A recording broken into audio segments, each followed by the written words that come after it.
Education কাকে বলে? কাকে বলে? কি ডেভেলপমেন্ট করলে এডুকেশন হয়, শিক্ষা হয়? বডি, মাইন্ড অ্যান্ড সোল, তিন জিনিস উৎকর্ষ হলে তার শিক্ষা বলে। শরীর, মাইন্ড মানে দিমাগ, সোল মানে দিল, দেহ, মন, আত্মা, বুদ্ধি, বিবেচনা, বিবেক, এটা যার ডেভেলপ, উৎকর্ষ হয়, সুন্দর হয়, এটাকে সে শিক্ষা বলে। আলহামদুলিল্লাহ, আমরা তো সরকারি মাদ্রাসায়ও পড়ছি, কওমি মাদ্রাসায়ও পড়ছি, কুমিল্লা ভিক্টোরিয়া কলেজ থেকে মাস্টার্স পাস করছি, কাজে আমি 2-4 লাইন বুঝি, আলহামদুলিল্লাহ। এই জন্য বললাম ছেলেরা, এই তুঙ্গুরে বললাম, মিয়া নিজের পরিচয় নিজে ঠিক করো। এক তো মূর্খ, হেও কিছু জানে না, আর শুধুই কেবল কাগজ কলমের পণ্ডিত তাকে নয়।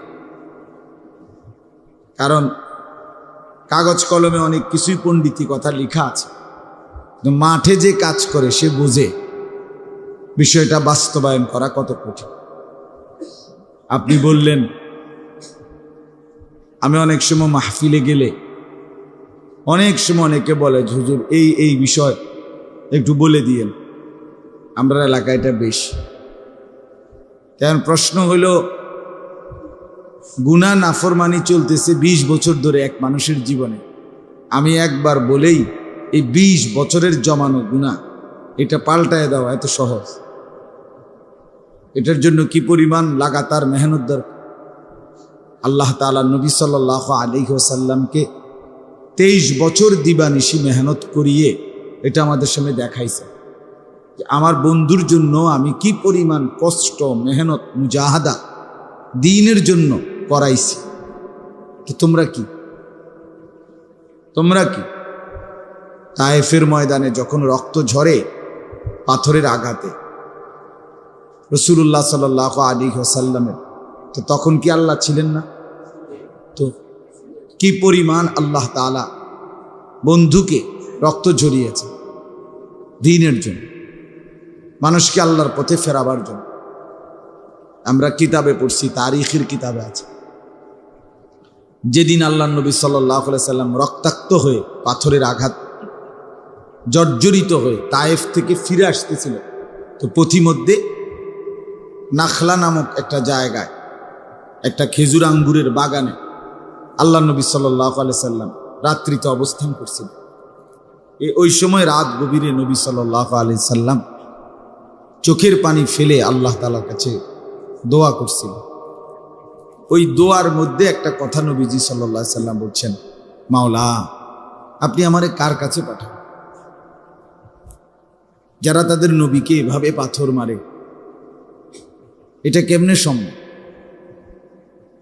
তাইলে কি পরিমাণ ব্যথা আল্লাহ নবী সাল্লাল্লাহু আলাইহি সাল্লাম সহ্য করেছে। এই জন্য বললাম, আসলে যখনই যে কাজ করে, অভিজ্ঞতা যার হয় সে বুঝে বিষয়টা কিভাবে ফলপ্রসূ হবে, কার্যকর হবে। তা আমারও এই ছোট্ট অভিজ্ঞতাটাই, অমনোযোগী মানুষ, গাফেল মানুষ, এই বসে বসে কদ্দুর জুরায়, কদ্দুর ওয়াজ শোনে, এই মানুষের আসলে সত্যিকার কোনো পরিবর্তন হয় না। বসে বসে দেখবেন বুট খায়। এখানে তো মসজিদ, ওই যে বড় প্যান্ডেলে যখন মাহফিল হয় শীতকালে, তো এই ছেলে পেলে 3-4টা মিলে ওয়াজ শোনে, বুট খায়, এরকম ফিকা মারতেছে, শুনতেছে, ঠ্যাং ছড়াইয়া বইছে, কাইতিয়া বইছে, সিতিয়া বইছে, মানে সদর বদর, বুঝছেন? এদের কোনো পরিবর্তন হয়, এই আসে বসে, জাহেল বসছে, জাহেল উঠছে, মানে যেমন ছিল দাখালা জাহেলান খারাজা জাহেল, ঢুকছেও জাহেল, বেরো হয়েছে কি যেমন ছিল তেমন। এই কারণ হলো যথাযথ মনোযোগ, যথাযথ আন্তরিকতা, আগ্রহ, গ্রহণ করার একটা মানসিকতা থাকতে। যে মানুষ বড় হয় দুনিয়ার লাইনে, তার ছোটবেলার থেকেই ওই একটা চেহারা, সুরত, কথাবার্তা, চলাফেরা দেখে মানুষ বুঝে।